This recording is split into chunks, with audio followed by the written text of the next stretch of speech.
Hey, how are we all doing? Welcome to Sam Roberts Now. It is that time, the loneliest night of the week, lonely Friday night, and what better way to spend it than with us here at Sam Roberts Now. And of course, when I say us, I don't just mean yours truly, the last professional broadcaster, Sam Roberts, because guess who else is here on the big Notsam wall? Hot dog, can you believe it? What is going on? Look at this upgrade. Look, the Thunderdome. Incredible. What? I mean, Thunderdome, that was some COVID-era nonsense. No. The Notsam wall 5,000. 5,000 is about right? Yes. Yeah. The Notsam wall 5,000 is the home of hot dog on these lonely Friday nights. I did, for those of you that have been with us for more than 30 seconds, you'll notice the studio has been redesigned. Yes, new studio redesigned to present to you the highest quality show. We needed to have the highest quality studio. It's very simple. If you look good, you play good. If you play good, you get paid good. You know what I'm saying? And that's the goal here, to get paid. So super chat in if you like the new studio. Listen, I had a vision only 5 days ago. 5 days ago, driving home from doing Jim and Sam on SiriusXM, and I go, wait a minute. Hot dog, I'm swiping through and everything. I got a whole wall behind me. I'm just thinking about the space now. Sometimes you got to take all the elements out of the studio, and you just got to start thinking about the space. Am I using the space right? I go, I'm looking over to the side. Everybody's like, hot dog's behind you. But now, when I'm looking right at you, big boy, people know why. It's like a conference meeting now. You're face to face. And that's what people want in their entertainment. It's like a conference meeting. That's what people say. There's a big poster for Sam Roberts Now. Quote, it's like a conference meeting. Hot dog. Sam Roberts Now, this could have been an email. Yes, of course. But we do it here on Fridays. So I had this vision, right? And I'm thinking I could put the monitor on the wall. It could make my zooms better. And by the way, this isn't the only shot you're going to get of hot dog. He's over here too, okay? I'm not kidding around. This is a big deal. This is a big time to be on the Not Sam wall. So I'm going now in double vision. That's right, which is 2 times too many. I'm sitting there and I'm thinking, there's more I can do here, because this is the angle. This is the angle that we're all used to seeing. It's a little tighter than this, but I go, okay, if I just turn the table to the side, and so I come downstairs on Monday as soon as I get home, and I'm like, no, Jess, I got an idea. This is dangerous. Whenever I have an idea, it's like, oh boy, this is going to be an undertaking. I come downstairs, I start turning the table to the side. I'm plugging and unplugging. Wires are going everywhere. Of course, here in the Notsam Studio, when you start moving like gadgets and wires around, you realize how much is plugged into nothing. There's just webs and webs of wires under this table because, I upgrade, but I don't necessarily, sometimes I'll leave the old stuff behind in case the new stuff doesn't work. So stuff ends up, and then I'll take it out, but I'll leave the wire there because it's all tied into something else. Anyway. It's not a 1-hour task. Oh, no, it was many, many hours, and it became many more hours because I'm sitting there, right, and I go, okay, I'm also going to add some more of this soundproof paneling. If I'm going to be over here, let me just extend the soundproof wall because it would always come back and around here, but we'd see up until about this area. And then this wall, so I said, let me add another, row or so of foam. I go up to the attic and I find some of the old foam that was left there when the original Roberts and Undergaro crew came down here some 5 years ago and started building this estate. In one Roberts, Undergaro, and Hot Dog Marte, please. That's right. Hot Dog was here. He came. He took the train over, and yeah, you painted the original table. Is that right? Painted and sanded. I did I did as best of a job as I could. Yeah. Yeah. No, that's true. Well, you're not a handyman. You have other skills. I'm searching for them still, but I know that they're there. Yes. So I go, okay, I'm just adding like one row of foam. And my wife comes down and she sees that. And my wife's thing is when she sees me with all this frantic energy idea, she starts to get frantic ideas, frantic energy too, but not about ideas, about like what could go wrong, right? And she goes, wait. I go, what? She goes, I've heard that foam stuff is a fire hazard. I go, no. You know, because that's what, and like every guy, I go, no, it's not. Because I realize if it is, and I'm going to set the house on fire by mistake, it's going to be so much more work. So in my head, I go, no, it's not a fire hazard. She goes, what are you basing that on? I go, huh? She goes, are you basing that on anything? I go, what? Intuition. Yeah, I mean, we're not on fire. Yeah. And she's like, give me one of the panels, right? Because she goes, I read online. She starts Googling. This is terrible news. This is already it's gone past what it needed to be already. Because I just, you know, I already know I'm looking at the hours of what just to get it done, right? And she goes, oh, no. I see it on Google that some are fireproof and some are not. When you guys got this originally, did it say fireproof on it? And I go, what do I know? I don't know. I don't remember. I just got it and I put it up with Kevin. And she goes, okay, give me one of the panels. And I gave her one of them. It's a mistake, another mistake on my part. And she took the panel and she went and took a box of matches and she went outside and lit the thing on fire.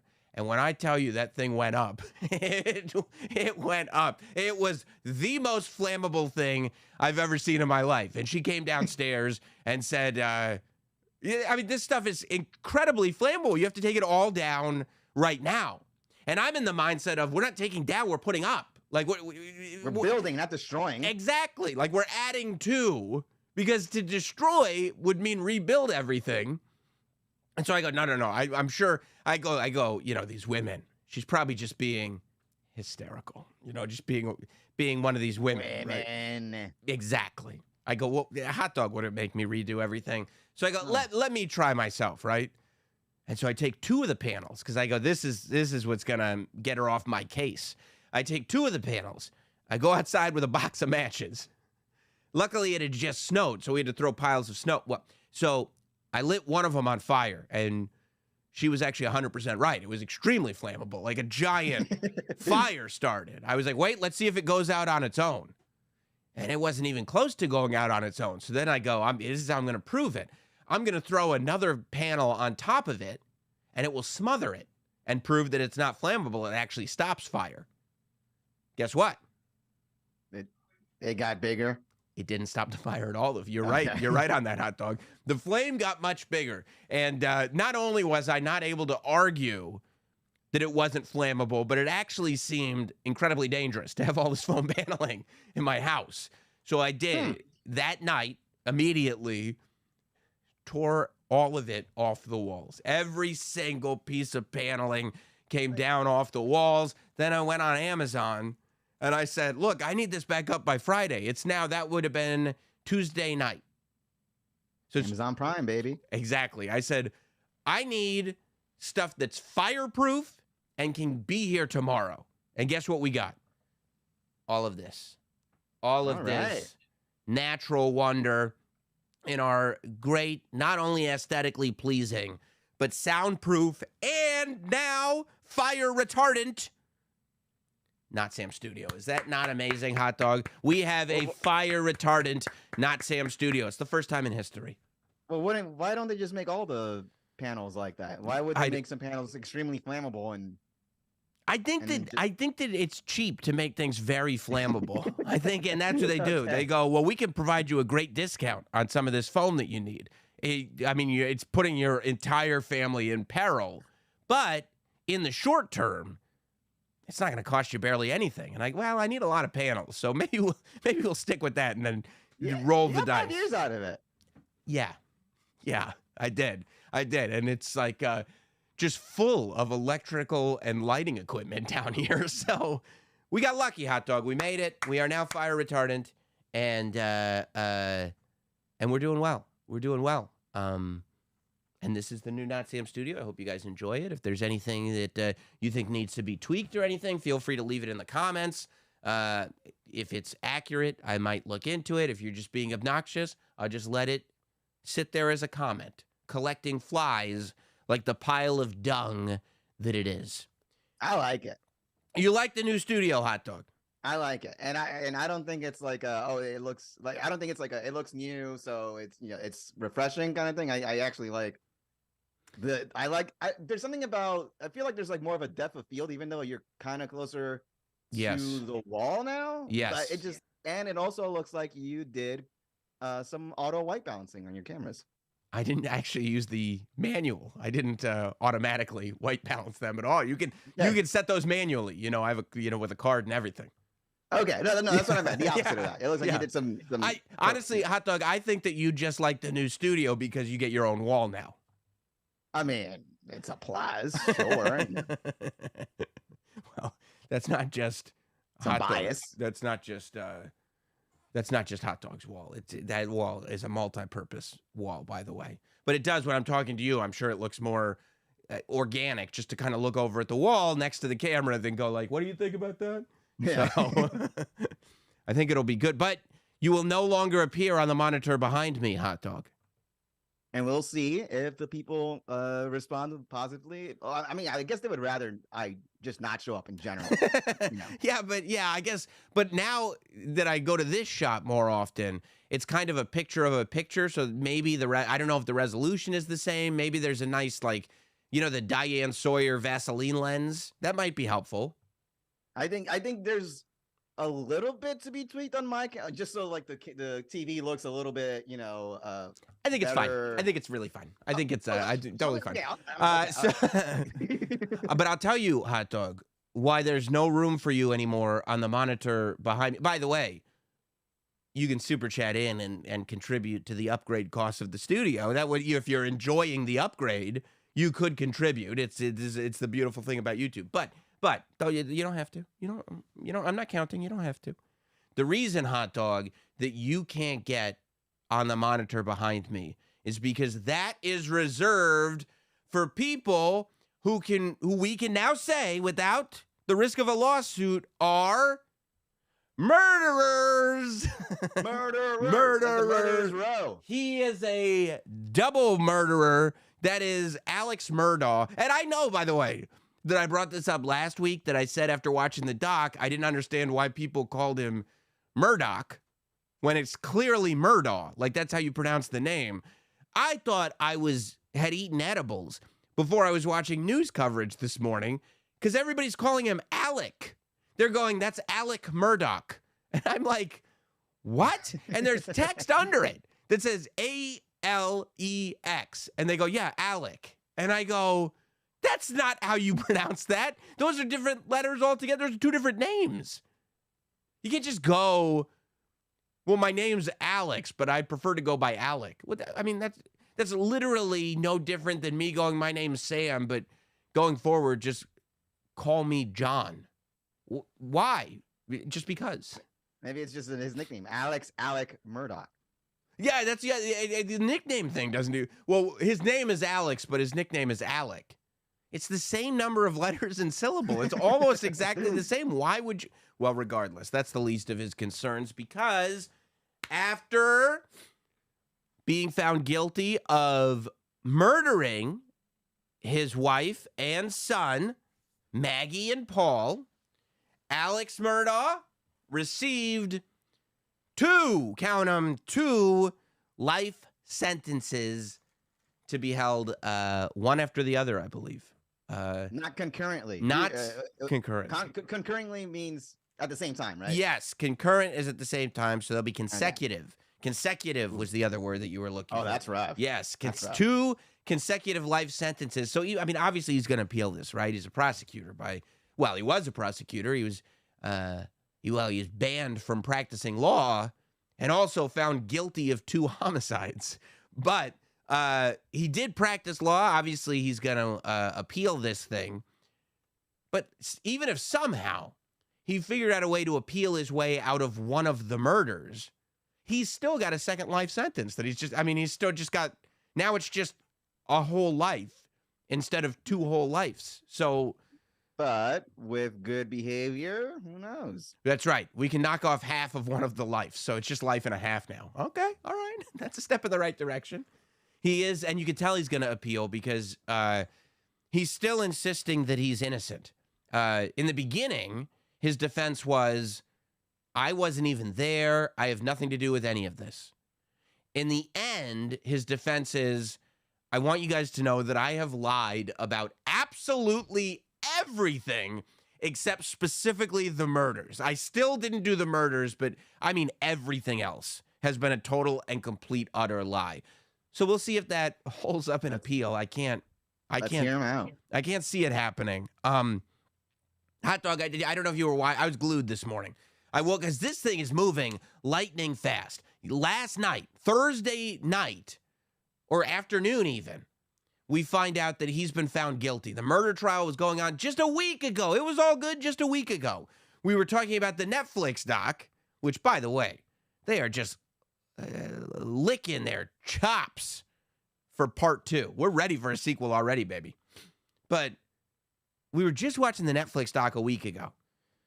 Watching the case during the week. On Thursday, they go like, all right, jury, it's up to you guys now. The jury deliberated for 45 minutes. 45 minutes was how long it took them to deliberate. One of the jurors is speaking publicly. They said they went into the jury room and 2 jurors thought not guilty.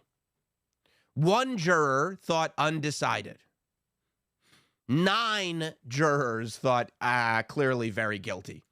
And within 45 minutes, the 1 undecided became decided, and the 2 not guilties were like, okay, you guys make some good points. He clearly did the double murders.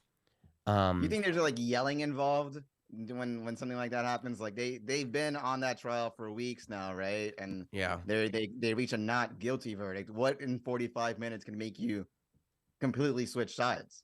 That's a good question. I don't think there's yelling in 45 minutes. I think if they're in there for 6 hours, there's definitely yelling.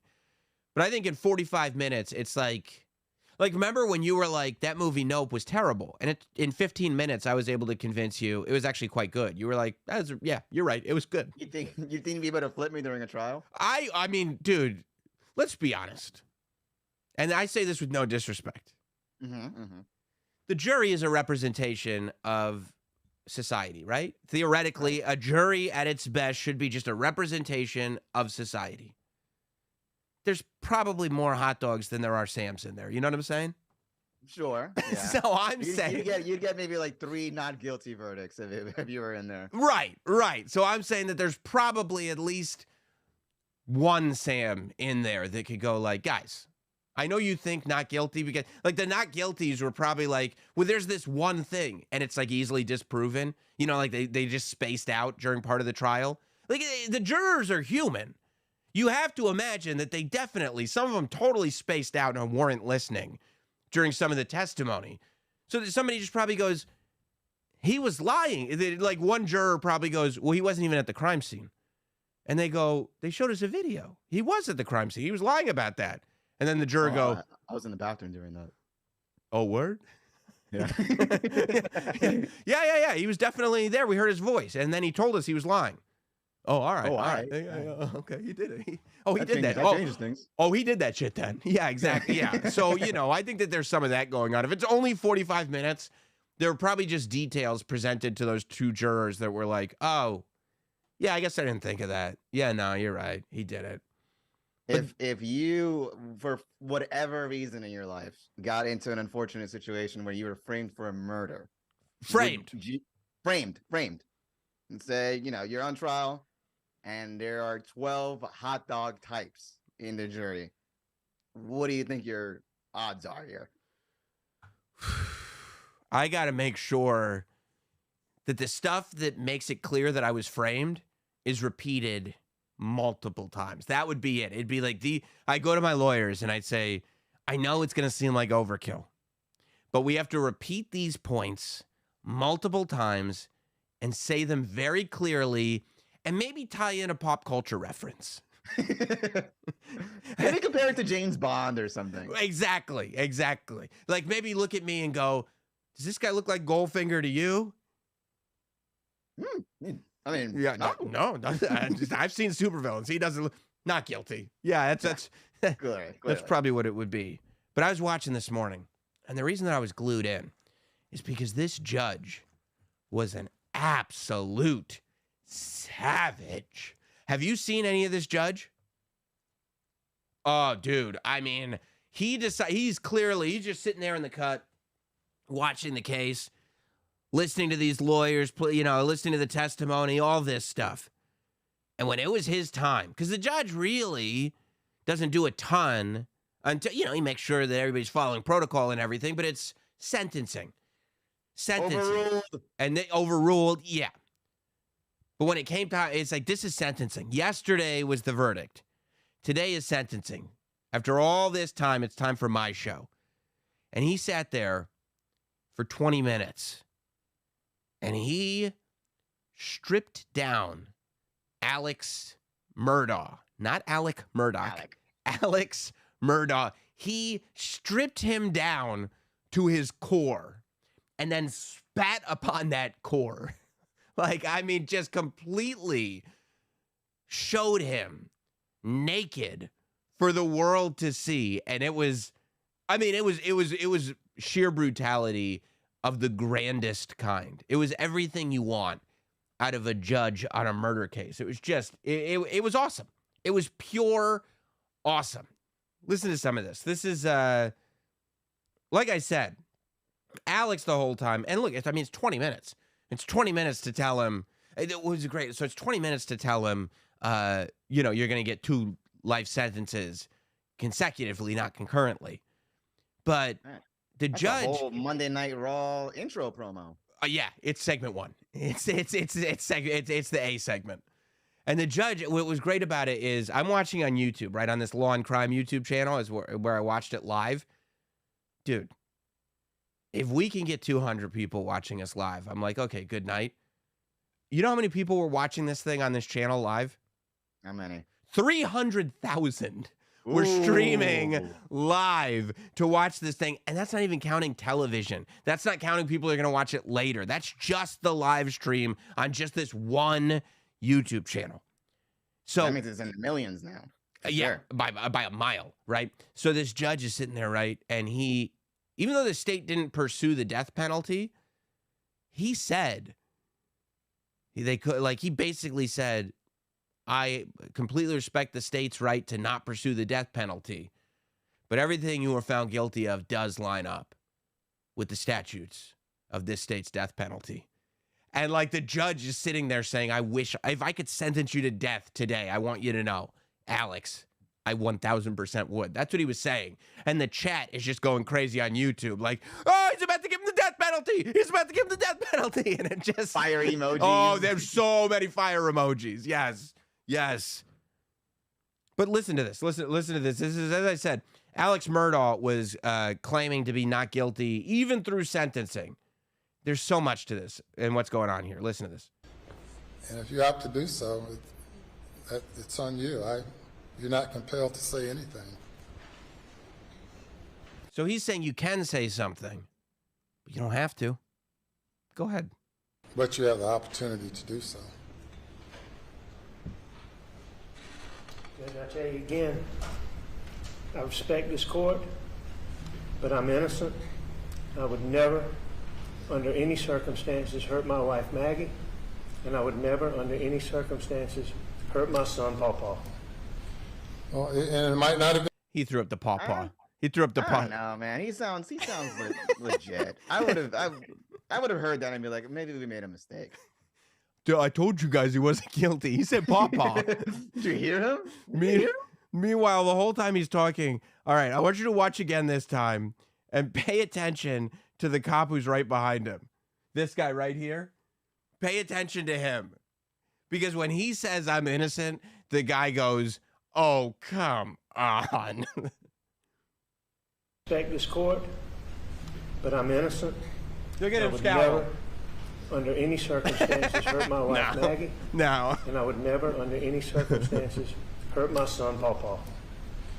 Well, and it might not have been you.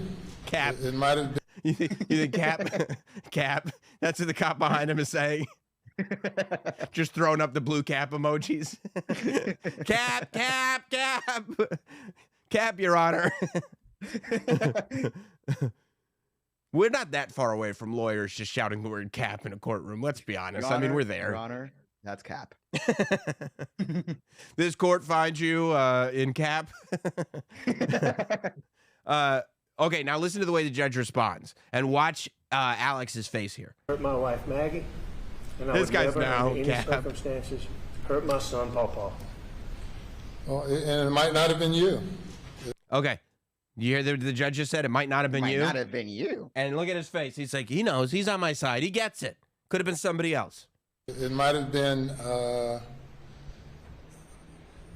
Right? the monster you become when you. Oh, Oh, fuck. no, He meant no, metaphorically. No, no. I thought he was going somewhere else with that. Look at, I thought he was on my side. you can see his eyebrow go down. The monster you've become. Ah. Ah. I thought he was gonna introduce a new suspect here. It was the one-armed man. Yeah, you thought he was gonna say it might have been a mistake of the jury. Yeah. Could have been anyone. You know, two of those jurors, they thought they knew what was happening. No, he thought it's either you or it's also possibly you.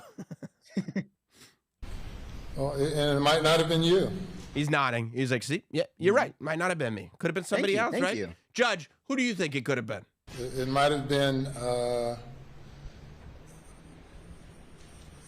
the monster you become when you. I see his head stops moving completely. Just like he just goes limp. His soul, like he was clinging on. That was his one thing. Now it's gone. I'm not a monster. Not today, but the monster you've become. Take 15, 20, 30, 40, 50, 60 opioid pills. The opioids. Maybe you become another person. I've seen that before. Will I get off if that's the case? Yeah. Could we potentially try the opioid monster if we can find him? Don't know where he is. Can anyone find him? Yeah, do we know? Can anybody find the opioid monster? Because, like you just said, Your Honor, he's not here, is he? I'm trying to figure out who did this here. I'm with you, Your Honor. Could have been who? Oh, the opioid monster. That was me, too. And Buster's over here, his son, just going like, oh, no, this isn't how I wanted this to go either.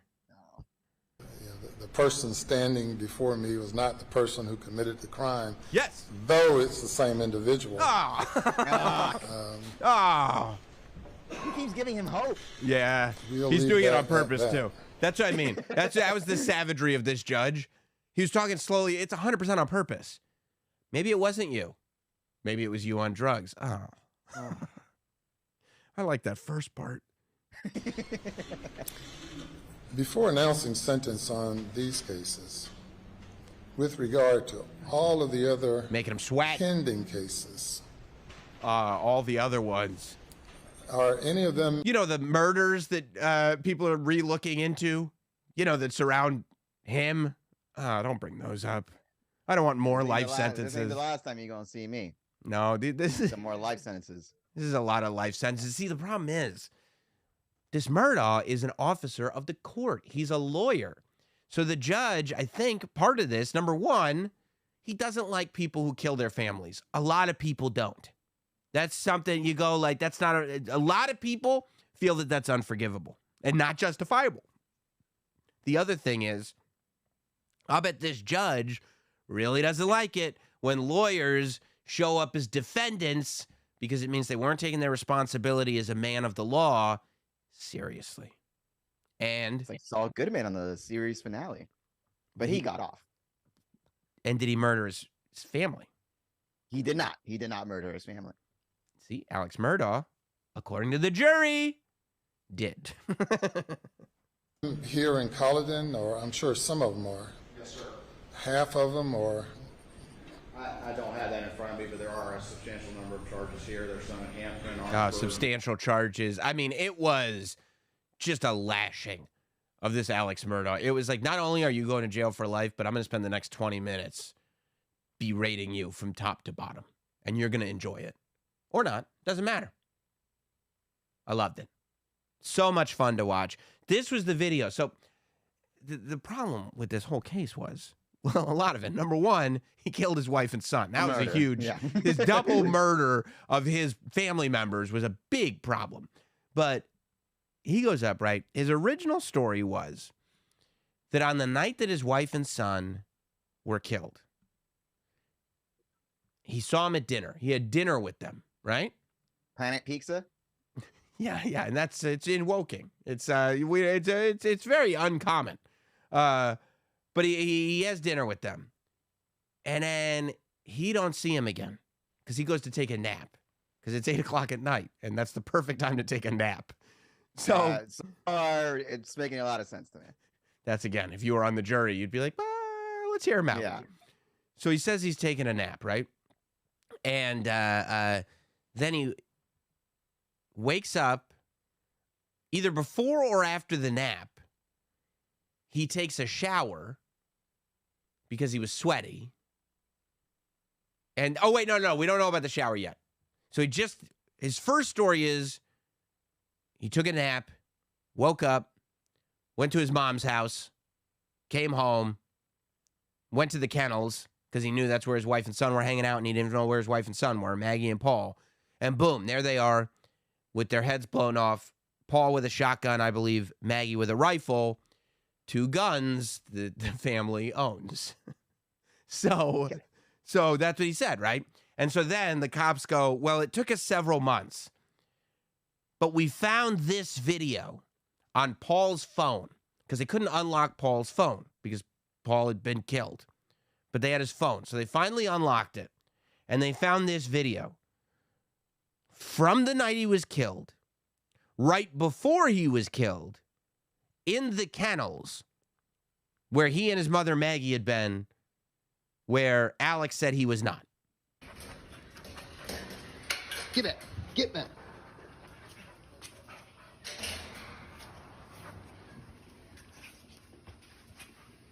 Beautiful dog. Quit, Cash. Come. Quit. It's okay. Come here. Did you hear that second voice? I That's not a heard woman's so. voice. It's a Gentleman. man's voice. It's actually Alex Murdaugh's voice on the video at the kennels that he said he wasn't at because he was napping. Come here, Cash. Shit. Come here. Post it. So as they're watching, and they unfortunately did show this video to the jury. So they're like, he's clearly lying. He lied to police. He lied on the stage. He's lying all over the place. We didn't find out the truth until he was on the stand, and he was like, oh, yeah, okay, I was lying about that. Okay. That's the sleepwalking monster. He took a nap, and then his opium monster came out. Opioid, not opium. He wasn't taking opium. You know, the opium monster that the judge was talking about? That would have been a hot dog on the jury. Anybody check into that opium monster? So then he goes, and then that's when they go, when the cops found you, you were freshly showered in clothes that were clean. You had been at the kennel. What happened? And he goes, what? And they go, I said, what happened? He goes, oh. And they go, he goes, okay, I was lying about not being there. I was there for a minute. And they said, oh, That's a quick minute. Just Just a- quick. just a quick minute. They go, was there any nap? He goes, no nap. He lied about the nap. Hot dog, you got to be. I would have kept the nap in. The nap, you can't lie about the nap because you can keep that and then also say you were there already. You don't want to lie twice. Well, he said, no, he lied a bunch of times. He lied about the nap, he said. And what he said, I believe, was that he went to the kennels, he took a shower, then he went to his mom's house, visited with her for about 20 minutes, then drove back to his property. Then he found the dead bodies. And so they went on his phone and they found his GPS. And he was at his mom's house. He was at his mom's property.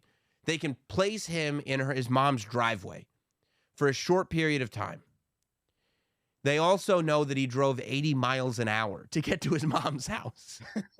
He missed her. Well, there are theories. It's one of two things. Either he missed his mom and wanted to talk to her very quickly, or he was hiding evidence. They don't know which one. They don't know. Who could ever know? Because even though, remember I told you that they had both of the guns that were used at the scene of the crime, that the family owned them? Mm-hmm. They can't find both of them. I mean, that's not on him that they can't find it. That's the monster. The opium monster? Yeah. Yeah, no, possibly.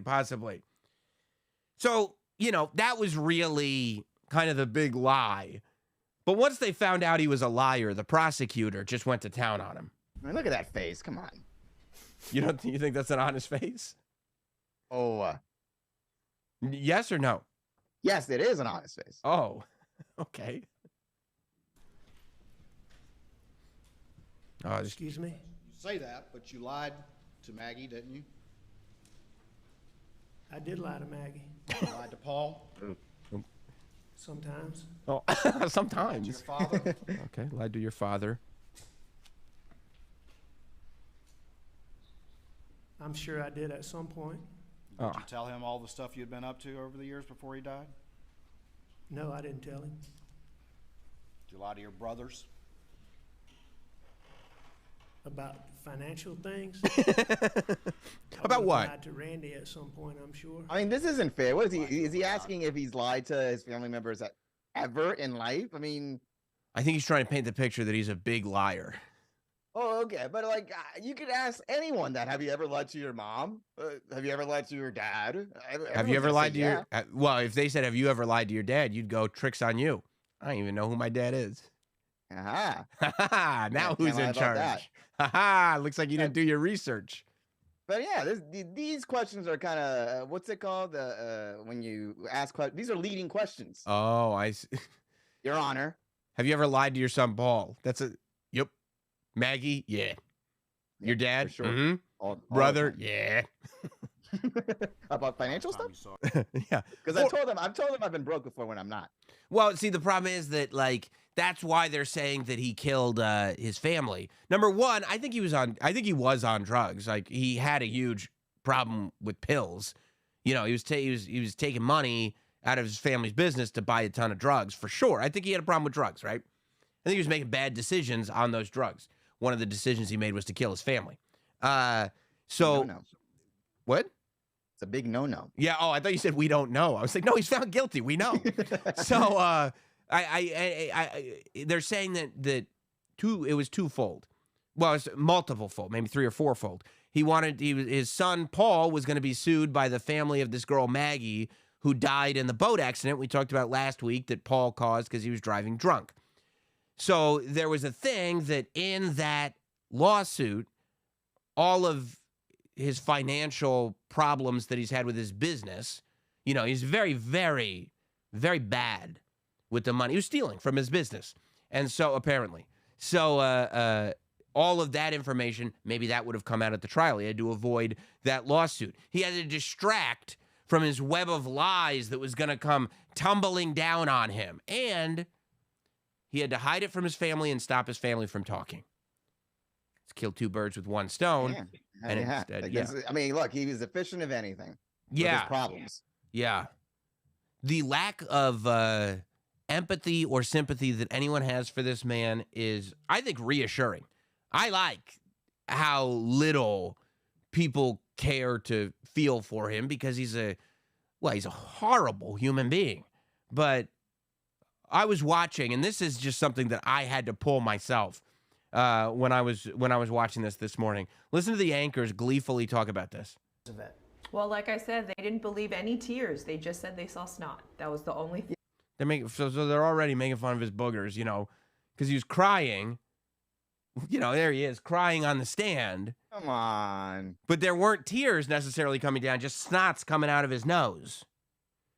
And so that, so listen. Didn't believe any tears. They just said they saw snot. That was the only thing. Yes, he was trying for a snot guilty verdict, but he didn't get it. I mean, There you go. They're just All laughing, right. having Well, a good another time. pivotal Is that piece necessary? of Murdaugh's testimony was a snot. Yeah, he's going for a snot guilty. Hey, he's going to jail for the rest of his life. Like, what? His life is over. Of all times to be making booger jokes about somebody. Like, not only are we locking this guy up forever, but we can make booger jokes about him. Why? Because he's the scum of the earth. That's why I really think we need, like, people enjoy on some level when they find out that somebody is a fully formed villain, just a horrible human being. Because it's like that movie, The Purge, when you're allowed to just kill and just do whatever you want. There's something humanly inside a lot of people that they need a person to just berate and treat poorly. So when they find a villain like this when they find this guy, they're like, not only can we lock him up forever, we can make fun of his boogers. We can make him think that we're going to save him when we're not. We can do whatever we want. He's a piece of shit. He should have his final statement should have been that Scarface monologue where he goes, "You need people like me. You need bad guys like me. Say goodbye to the bad guy." Yeah. Unfortunately, that wasn't it. Now all we're left with is what's going to happen to old Buster. People are wondering about Buster. Was he in on it? Did he help? You know, there's the murder or the death. We don't know what happened to Stephen Smith, the person who allegedly had some kind of relationship with Buster and then was mysteriously found murdered. I mean, this kid Buster, it is irony. We can find irony in a lot of these situations, and this is irony. This kid Buster was the heir apparent to the Murdaugh legacy. So everything there in South Carolina that the name Murdaugh had with it was going to go to him. That was very good news. And he still is getting that. Everything associated with the name Murdaugh, Buster gets to take with him. Unfortunately, does he get it now that his dad's in jail? Or well, he gets the Murdaugh legacy. Okay. The Murdaugh. Once your dad is like, but listen, sentenced to double life, I'm sure you can just get everything. Well, the Murdaugh legacy. You're thinking of what the Murdaugh legacy was 2 years ago. You're wondering if he what he gets is the Murdaugh legacy. Do you know what's left of the Murdaugh legacy? What? This. This is what's left. This is what he gets. I don't want that. Buster Murdaugh. This is what he's going to be known as. At the very least, the son of the guy that killed his son and wife. At the very least. At the most, who knows? Maybe something much worse. I don't know. What can I tell you about Buster? He was very stoic in the courtroom. Didn't show any emotions, but no emotions from a king, of course. They said in the post that he broke down outside the courtroom after the trial, but I didn't see it. So who knows if that's true. But maybe next Netflix will land him for the part 2. Maybe. I forgot to grab the clip, unfortunately, but maybe we'll play it on Jim and Sam. It was almost, I found, insulting that OJ was piping in with his 2 cents on the murder trial and Alex Murdaugh taking the stand and all this stuff. And I'm like, OJ. You don't want expert analysis? Well, I thought he was a football analyst. Wow, I mean, you could be an expert in more than one thing. If there's 2 things I know about, it's football and murdering loved ones. OJ, what? Double murder. And he was talking about sentencing. And he was talking about how ridiculous, he brought it up again in the clip, how ridiculous the sentencing was that he got for his robbery. They gave me 9 to 32 years. He said for one of his charges. He didn't want to say which one? Yeah. You know what? I might want to look that up. We could take a second to look at it. I mean, it was too good. You saw it already? Yeah. Mm-hmm. What did you think?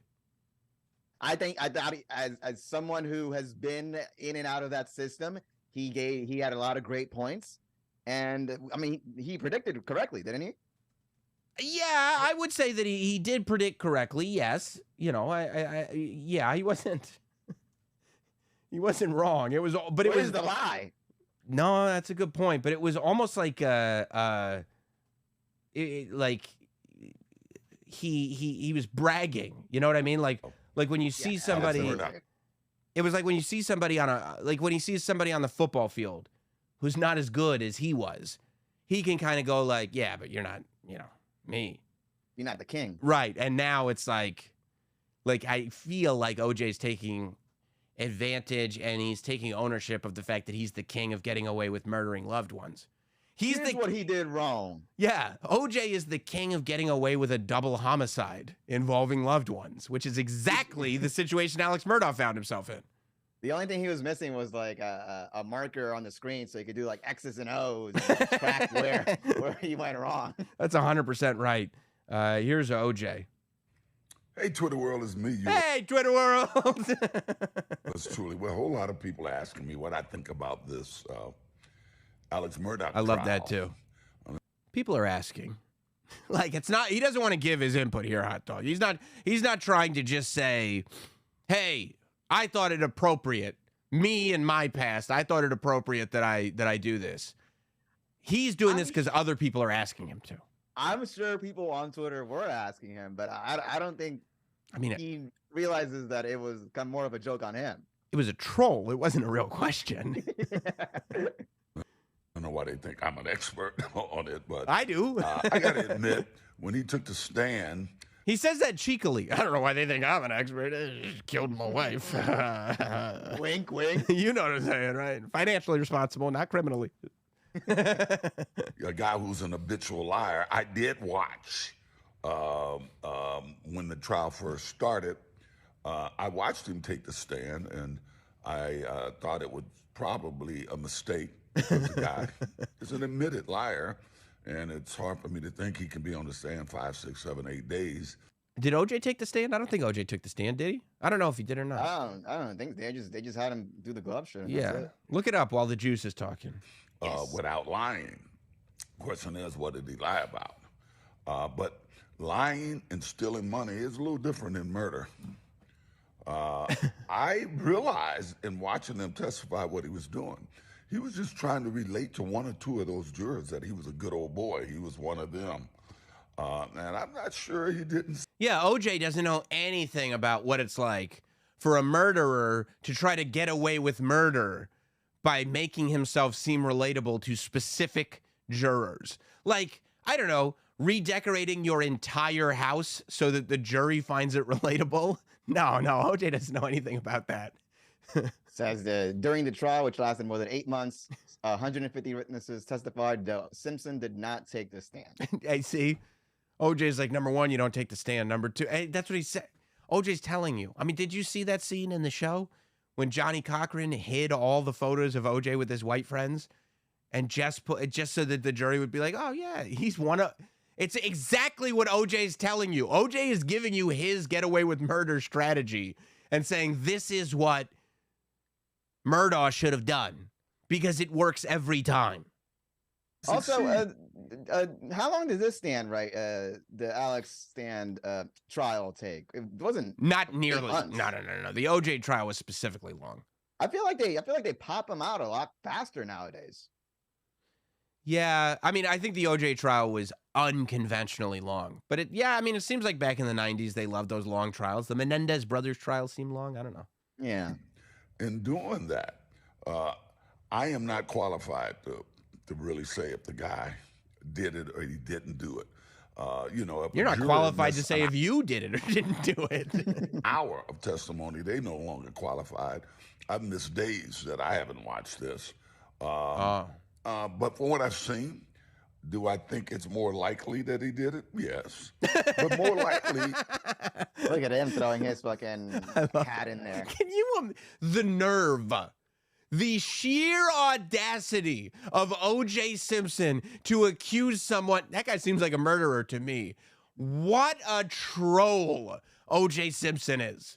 Oh, he did that shit. Yeah, absolutely. There's no doubt in my mind. To me, I don't know. He's giving me murderer vibes. But I'm no expert. Takes one to know one. What? Huh? Equals reasonable doubt. From what I know. Let me give you the two greatest words in the English language. Reasonable doubt. I would have to say there's a lot of reasonable doubt there. He's going to go to jail for all the thievery he did, stealing millions of dollars of people. I think he should be looked at more about the death of his housekeeper a few years ago, where he ended up with over $4 million of the insurance money. Okay. I think they should take a hard look at that. OJ is not only saying he thinks he seems guilty in this case, but probably guilty of the other cases too. This OJ has a lot of nerve, a lot of nerve. But he talks in a way where it's like he's not condemning him. It's just like it's almost like, oh man, like this is where you fucked up. Like, Yeah, you know, like you should have cleaned this up a little bit better. You could have gotten away with this. You know that, right? You don't have to go to jail for these things. You know that, right? It wouldn't surprise me in the least if this guy beats this case. He's going to go to jail. Hey, stranger things have happened. Wink, wink. You know what I'm saying. Anyway, hello, Twitter world. Going to go to jail for all the money he stole. I'm curious there because I got 9 to 33 years. 33 years because I caught some guys trying to sell my stolen property, and I yelled at them. Even they didn't think I should go to jail, and the judge gave me, Jackie Glass gave me 9 to 33 years. So I love that he's still resentful of, like, this is a man who's not counting his blessings. He's not sitting there going, you know what? I got away with the murder. It's probably pretty good that I did, 9 years for the, I still came out on top. He's going, can you believe the injustice that was done to me? Trying to see what this guy is going to get.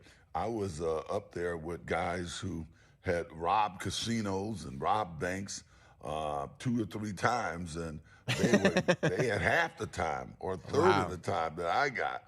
So I'm always curious to see what kind of time these guys get. Meanwhile, there's other people that were like, all I did was rob a bank. OJ did less time than me. For stealing millions of dollars. When I caught guys stealing my stolen property, the state of California, after I was convicted, ruled it was my property, and they gave it to me, so I have it now. So how do you go to jail for catching guys who are trying to sell your stolen property? Well, now he's just airing out all his grievances. Yeah. I mean, part of it is you lock him in the bathroom at gunpoint. You can't do that. You held him hostage. Like, if Hot Dog still has some of my hard drives and I think one of my camera mics, yes, I can't show up to his apartment armed and say, it's mine. Lock me in the bathroom. Yeah. I don't think I can do that. Especially if I just got away with murder. Like, that's... Nevertheless, I do think this guy more than likely did it. But once again, more than likely, to me, is tantamount to reasonable doubt. It would work against him in a civil trial, but... Oh, my God. Do you hear him? It would work against him in a civil trial? He's already looking forward to that. He's saying the guy more than likely did it, but he can probably get off. But it will work against him in a civil trial. OJ is confessing. You understand what this is? This has nothing to do with any case that's going on right now. I see this as a Simpson confession.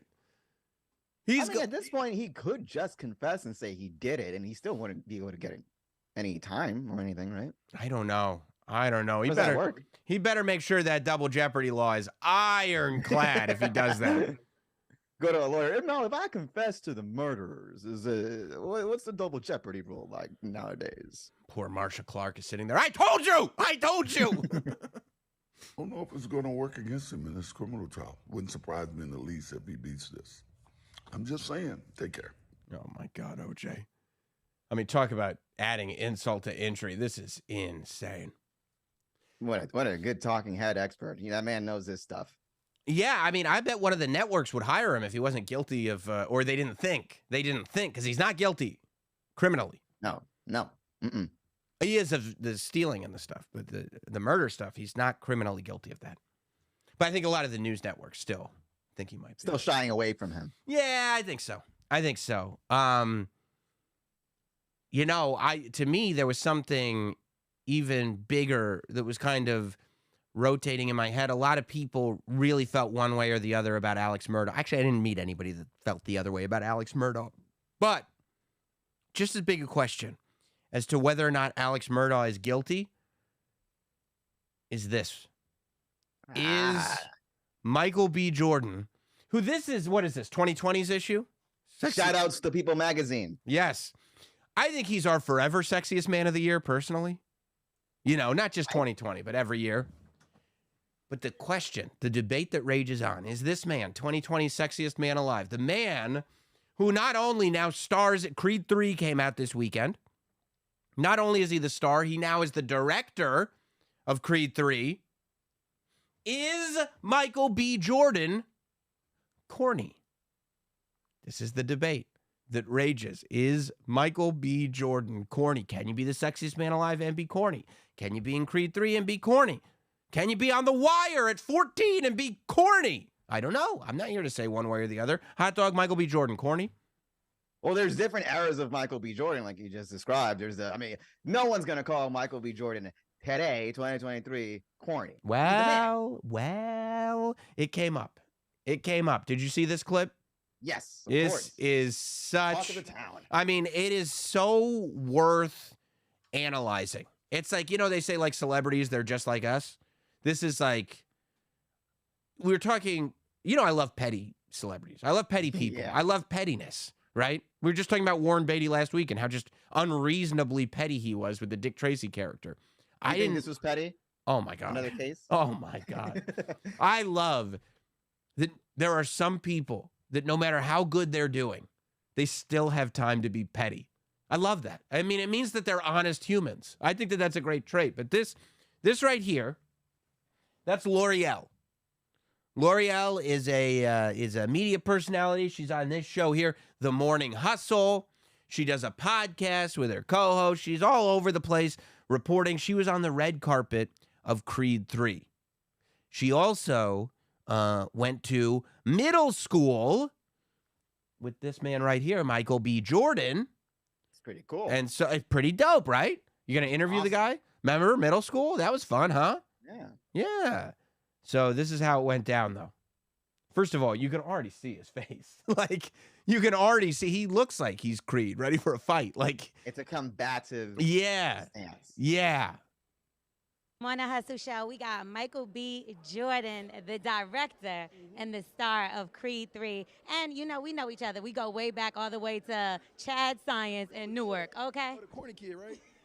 No. Oh, look at that. Look, oh, the corny kid, right? Look at his face just staring right in her eyes. Ain't that what you said? Isn't that what you said? Look at that. The cocked head. Look at the eye line. Oh, I love it. That's a moment that he's been reliving in his, like, while he's taking a shower for years and years and years. Just like, okay, if I ever bump into my bullies, yes, what would I say? I can't wait to see her. He's got a whole list. He's Steve Buscemi in Billy Madison putting lipstick on and just crossing names off that list. Ooh. And that's why, because that's why I believe this is why Michael B. Jordan is successful. This is his motivation. This is why he just gets bigger and bigger, more famous and more famous. This is why he took the leap from acting to directing. He wants to be a mogul. Why? To shut her up. This is why he was the sexiest man of the year. Michael B. Jordan figured out how to be sexy. Why? Because one day, he will be on the red carpet and L'Oreal will have to meet her maker. And when that day comes, oh, it will be a bigger victory than young Creed ever experienced in his fictional boxing career. You could feel the city with the negative motivation he has. Oh, he is fueled by hate. Michael B. Jordan. And I bet you didn't know that. But Michael B. Jordan is fueled. Look at his. Oh, yeah, you mean the kid you call corny? Yeah, me. Yeah. I mean, fueled by negativity. He loves it. He bathes in it. Give me more. Yeah, right? No, I did not. Isn't that a great move? The eyebrows up. Just what do you I forgot? You think I forgot? Yeah, no. I know who you are. I know exactly who you are. I'd say that. Misquoted for sure. She goes, misquoted for sure. No, I heard it. Oh, he won't give her. He won't give it to her at all. And he's not like, okay, we're all different people now. We're grown-ups now. He's like, We're adults now. And I want you to know how much better my life is than yours. You'll never achieve anything that I've achieved. And why? Because you were mean to me in middle school. That's why. And this isn't something that you could be mistaken about. This kind of like negativity that's been on your shoulders for decades. You're not gonna get the wrong person with if I mistake. You know exactly who it is. You've been waiting for this day. This is a day you've been waiting for, and it's here. And he's played it out. That's why he's an actor. That's why his facial expressions are so perfect. His nuances are all so perfect. Because this is the scene that he has prepared for decades. Since he was a child, he's been waiting for this scene. When he would go and he'd shoot scenes for The Wire. And then he'd come back to school and he'd get picked on by L'Oreal and her friends for being an artistic kid. Corny ass. Yeah. It was a tough school. Newark, New Jersey. They don't mess around in Newark. Newark is do or die. It's like Bed-Stuy. They don't mess around. Apparently he was walking around with headshots. This ain't Baltimore, bitch. Listen to him. You did not hear me say cry. I said we used to make fun of the name. But yeah, look at him. He's winking. What's up?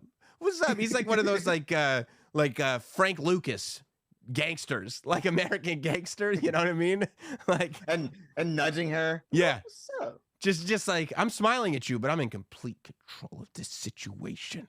Your life depends on me right now. Waiting 20 years for this. And she's looking back at the camera like, oh my God, this is terrible. Is obviously killing things out here. How is the difference between you actually directing and working with the same people that you were directed with versus? Words, please. And then he gives it to her here. You know, he goes on with the interview, you know, like a professional. Now, here's the research. I did some research, Hot Dog. I did some research into where all this comes from, right? Well, this hate comes from? Yes, I wanted to know because I wish I had that much hate I get hate, but this is life fuel, you know? So what happened was L'Oreal does this podcast, The Undressing Room. Her co-host, not L'Oreal, but L'Oreal's co-host is the one that on the podcast actually said Michael B. Jordan was corny. So that wasn't Lori, that was her co-host. But did her co-host also go to school? That I don't think so. No, I don't think so. She was saying now. But there's just a conflation going on because Lori did admit to the fact that when she was in school, they all made fun of Michael B. Jordan. They made fun of his name because he's not MJ. He's not Michael Jordan. There's only one Michael Jordan. They made fun of him being named Michael Jordan. They made fun of him because he had headshots done because he was an actor. He was on The Wire when he was 14. So here he's 12. He's trying to become this actor kid. And they did. They relentlessly teased him, it sounded like. And this is their revenge. So maybe the word corny on the podcast that she's talking about wasn't the word that came out of her mouth, but the energy, the middle school bullying energy of it. Oh, that happened. Now, look. She definitely wasn't nice to him. No, she wasn't. Look, I wish I could understand this. I don't understand it at all. I don't remember who said what about me ever. I could 100% care less. I am probably more so than I should be, like, terrible at holding a grudge. Because I forget so often. I've had people come to me and I'm like, oh yeah, I just talked to this person we used to work with. And they're like, you said that you would never talk to them again. And I'm like, when did I say that? And they're like, you said it like 2 years ago. I was like, why did I say that? Because they did this. I go, oh, I forgot they did that. I forgot I said, I don't care. I forget everything. I don't care, you know? But I know. Did Carmelo Anthony ever call you corny? That could be a grudge you can hold. No, and if he had, I'd be like, oh, Carmelo Anthony called me corny. It was so cool in Syracuse. Blah, blah. No. Would you ever go to him and be like, oh, corny kid, huh? Give him one of those? Okay. How's Lala doing, by the way? Okay. Okay, go on. Good to see you. Yeah, no, so I don't relate to that, but I do enjoy seeing it. I love when it happens. I love when people have that personality trait. You know, I think it's great. I'm sure that there are people who I've teased that are like, oh, one day I'm going to see Sam And when they do, honestly, if people were like, you made fun of me back in the day, I'd be like, you're right. Yeah, you win. Like 100%. I'll take the L. It's very funny that you're confronting me. I love this. I love everything about it. Now, this is pettiness to the highest degree.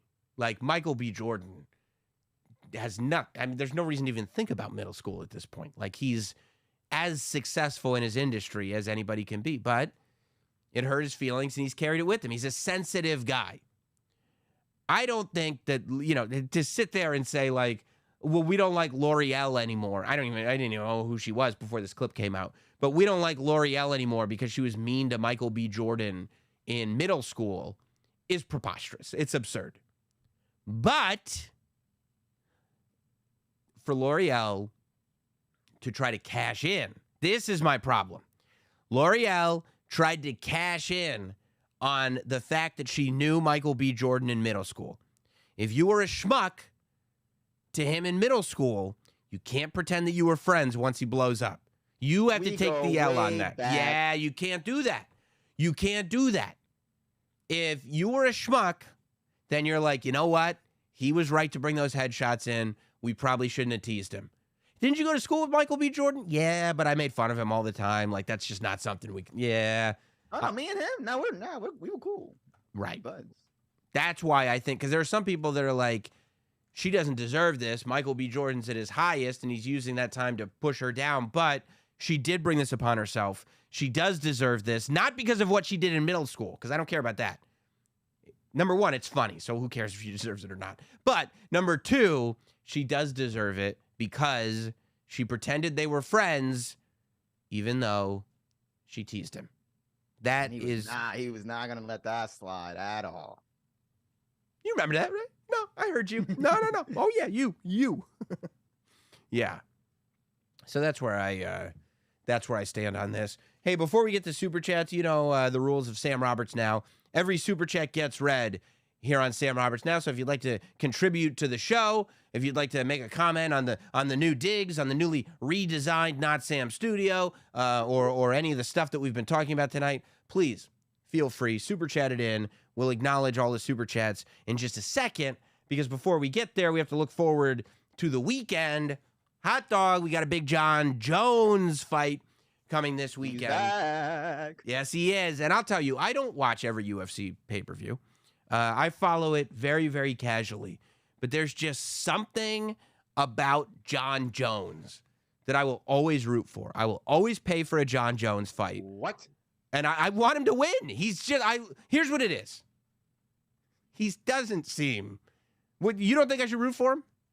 He's an awful human being. But he's real good at fighting people in cages. Yes, of course. I don't like it when things get in the way of greatness.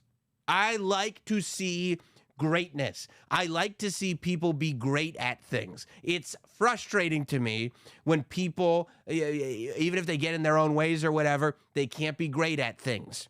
We've lost 5 years, basically, of Jon Jones' prime fighting years, and he is arguably the greatest to ever do it. He is in the greatest of all time conversation. I will always want to see the greatest of all time fight, and I will always want to see the greatest of all time win. Why did we lose 5 years of Jon Jones again? Well, I'm glad you asked. It was a few different things. So over the course of several years in 2015, we lost him for about a year because of a hit and run situation.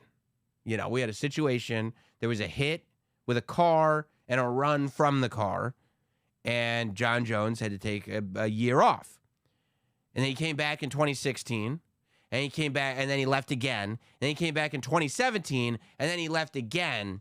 And both of those 2 times was for substances. He popped for substances. He's a cheater. He's a cheater. You can't be the GOAT if you're a cheater. He is you can. You can be the best of all time and also enjoy substances. And there's an asterisk to it.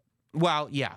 Apparently, he's accused of doing both performance-enhancing drugs and recreational drugs. You know, he likes to have a good lot time. of coke. Yeah. Well, I don't know. You know, who knows? Who knows? And have you not seen Cocaine Bear based on a true story? Do you see how much energy and power and rage that gave that bear?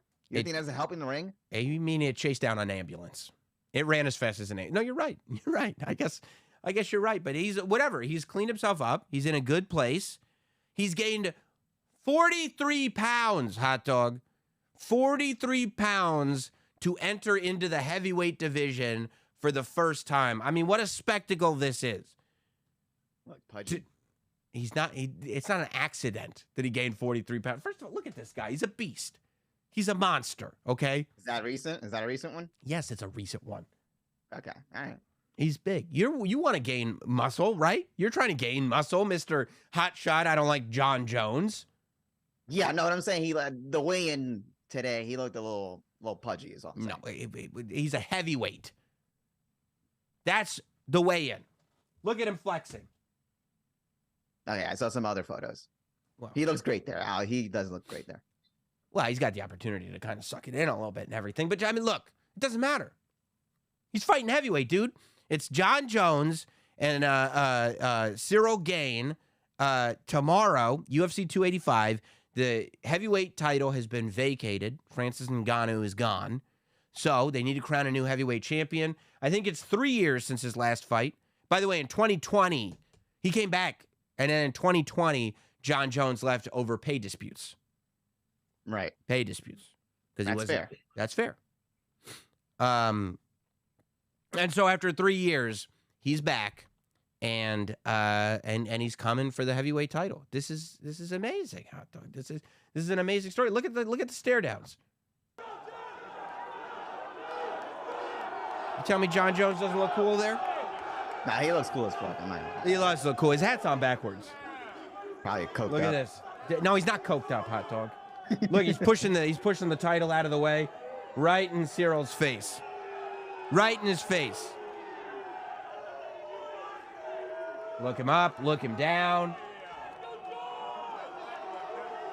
No smile on Jon Jones' face. Jon Jones is all business. Arms in the air. There you go. I want to see what Jon Jones can do at heavyweight. I want to see Jon Jones. You know how much power a heavyweight has? Boom. I want to see Jon Jones remind haters like Hater Dog. People are onto you that you're a hater because you come on this show all the time and you hate on people. And people are onto it. And That's people not are, all I do. Yes, That's you not- do it that's a not my lot, main- though. Every show, it seems like there's one person that you've got your hater glasses on for, and you come after them, and you're a hater, and everybody knows it now.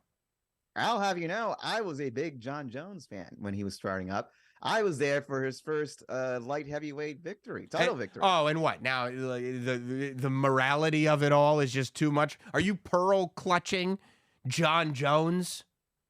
I mean, who cares about him being a cokehead? But once you hit a pregnant woman and run off, and you test positive for all these drugs after a match, I mean, yeah, that kind of. I'm sorry. Oh, What, am I asking for too much? Oh, boo-hoo. I am asking for too Hit much. and Run was 2015, okay? He's a young man. It's 2015. We're past it. They're like 30. We're past That's it. my age. That was my age. And you couldn't see yourself doing something like that? Be Hitting a honest. pregnant woman and running. Be honest. You couldn't see yourself doing that? You've done something. I don't even have a license. I don't even have a license. All right, that's fair. That's fair. That's all right. All right, that's fair. So are you going to get the pay-per-view? I will be watching. Yeah. I mean, will I be getting the pay-per-view like legally? You got a link? Yeah, I got it. Your boy got it. Yeah, we got UFC 285 on Saturday, AEW Revolution on Sunday. It's going to be a great weekend for sport, for combat sport. I can't wait. MJF in the Iron Man match and heavyweight championship match with Jon Jones. I think Who you got? Jon Jones. Okay. Jon Jones. I think he's going to go to AEW and win their title too. Why? You don't think Jon Jones is going to win? I don't know much about the other guy to say. Yeah, to make any kind of guess. I don't think I've seen that other guy. Of course you don't.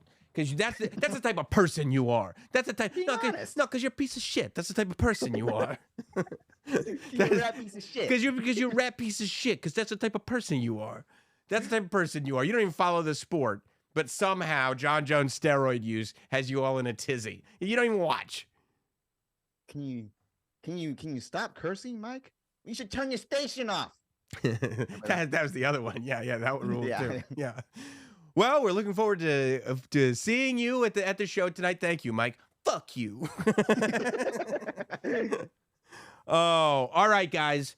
Let's get to these super chats. Every super chat here gets acknowledged on Sam Roberts Now. If you'd like to contribute to the show tonight, Sam Roberts Now super chats are a staple. Don't forget to subscribe to the channel, by the way, while you're here. Hit like on the video. We got new stuff coming out all the time, and especially with the rebuild of the studio, I'm motivated as ever. And look at all the room for guests now. There's just it's a good vibe in here. It's a good vibe. Six Crow, I appreciate the contribution. Big J21, what's that? It's a money face, I think. I thought it was a throw up face for a second, but it's a money face. Not Sam Lehman. The full room camera is confusing because I can't tell the difference between hot dog and my pet monster. What, your pet monster?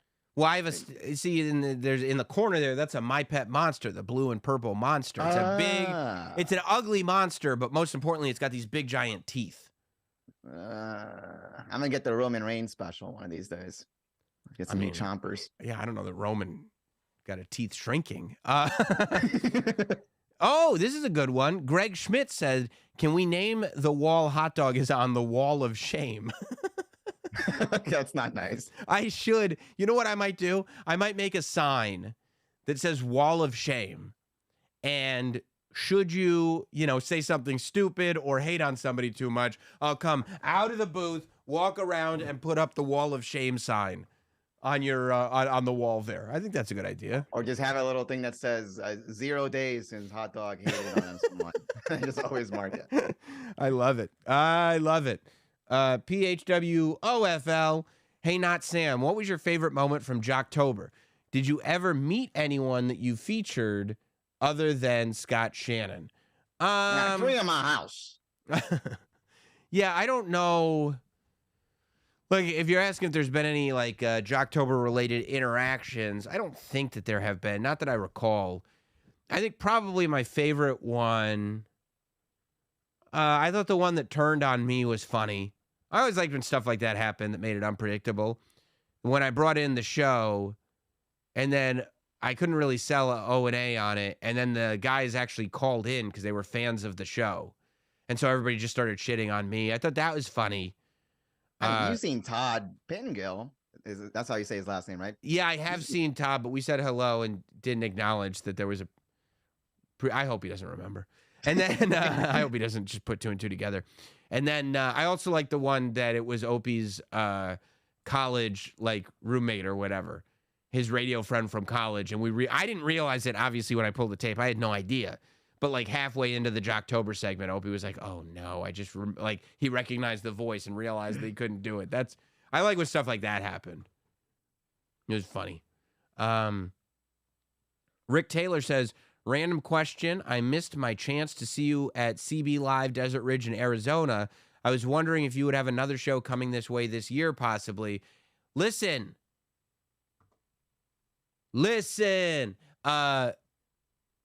Los Angeles is not that far away from Phoenix, okay? We are going to be in Los Angeles, California, Wednesday, March 29th at the world-famous Comedy Store for Not Sam-a-Mania. We got some guests that are already coming in. We'll probably start announcing the guests next week or so. It's going to be a fabulous, amazing podcast experience like you've never had before. Not Sam-a-Mania, Not Sam Wrestling Live at the Comedy Store in Los Angeles, Wednesday, March 29th at 8 p.m. We also have an event-exclusive T-shirt that you can get when you buy tickets. If you want the event-exclusive Not Sam-a-Mania T-shirt, it's a beautifully designed shirt. I posted a photo on my social media. You can order the shirt with tickets at notsamlive.com. So, dude, I would recommend that. I don't know when I'm going to be out in Phoenix. I would recommend getting to LA. You should go for WrestleMania week anyway. Get there on Wednesday night. Boom. Bob's your uncle. Poodle-rific said, cool new set. Now Sam and Hot Dog's twin red and black plaid shirts won't match the set. I'm a little sad about that. Well, I mean, Hot Dog, you're going to look crazy in blue and black plaid. If you get a blue and black plaid, that'll look nuts right next to that wall. That's the Dominic Mysterio. That's what he's rocking nowadays. Yeah, and sometimes he wears purple and black too, and there's a purple and black wall right off camera behind me. So, but he wears like off-white flannel. Those are like a lot of money. I got it, bro. Come on. Super chat in. Get Hot Dog one of those off-white shirts. Nathan Gerald, speaking of murders, what do you think of the Scream Reno 911 crossover? I have not seen that. I don't know anything about that. I haven't heard about that. Look, you had my curiosity. Now you've got my attention. Yeah, no, I'm interested in that. I don't know anything about it, though. But I think Scream comes out next weekend, so you can expect some Scream-related content coming to the show. We have done a Scream franchise breakdown. So here's what you got to watch. You got to watch the full franchise breakdown of Scream that we did here on the channel. And then you can also, I think I did a video or a Sam Roberts Now about Scream 5. So if you put those two together, you'll have Scream 1 through 5, and then, boom, hit up Scream 6. Let's go to Greg Schmidt, who says, OJ views the Murdaugh murders like Stone Cold views Kevin Owens' stunner. He appreciates the effort, but he finds some flaws and knows he could do better. Yeah, I mean, look, as I said, I like watching greatness be great. So if the GOAT of getting away with murder is going to tell somebody how to get away with murder, I'm going to listen. He's not mad. He's disappointed. That's it. That's it. And I think he's kind of happy. Nobody wants to see the young guy come up and take his throne. So now he knows he's still the GOAT. Right. I mean, MJ loved Kobe because Kobe always paid the proper reverence to MJ. You know what I mean? And I think Murdaugh realizes that there's a lot of respect to be paid to OJ the King because Murdaugh didn't get away with it. B-Herb76, F. Mary Kill, Alex Murdaugh, OJ Simpson, or Chris Benoit. Oh my God. Yeah, that's tough. I mean, that's a hard one. Yeah. Okay. First of all, I don't know who the third person is. Yeah, whoever that third person is, I'm killing them because they seem awful. I'm gonna just redact them from everything. Alex Murdaugh, I would marry. Why? Because he's going to be in jail for the rest of his life anyway. I don't have to deal with it. I can just get the Murdaugh fortune. The dynasty. And then, OJ, I would spend the evening with. What can I tell you? I do what I have to do with the juice. Make sure there's a lot of eyes on you. I forgot about OJ's jealousy problem. That could be an issue. That could be a real concern. All right, well, still, I'm going to roll the dice. Jay Ferguson says, set up Soraya with Earl Douglas. I don't know that that's a great idea. I don't trust Earl. Geemer 3x3, new studio setup doesn't look like you have room for a guest. R.I.P. Prima Volta. What, are you kidding me? Oh, how wrong you are. I mean, show him, Sam. Hello. Boom. Hello. What are you? I mean, come on. We got props. What do you think? You think I don't have a chair I put right there? There's another mic right there. Come on, dude. He has a ton of wrestling chairs. I got nothing but wrestling chairs. Sit on Roman Reigns' face every day. On a chair, Yeah, of course. I mean, what? Obviously. All right, guys. Don't forget to hit like. There's so many of you watching that haven't hit like. That's ridiculous. That's insulting. Mangy fucks. That's what I'm saying. That's exactly what I'm saying. Appreciate y'all. Thanks for tuning in. Let me know what you think of the studio in the comments. And we'll see you soon. You got 5 styluses. I used them all to build this studio. You might as well use them. I'm going to cheers with you later.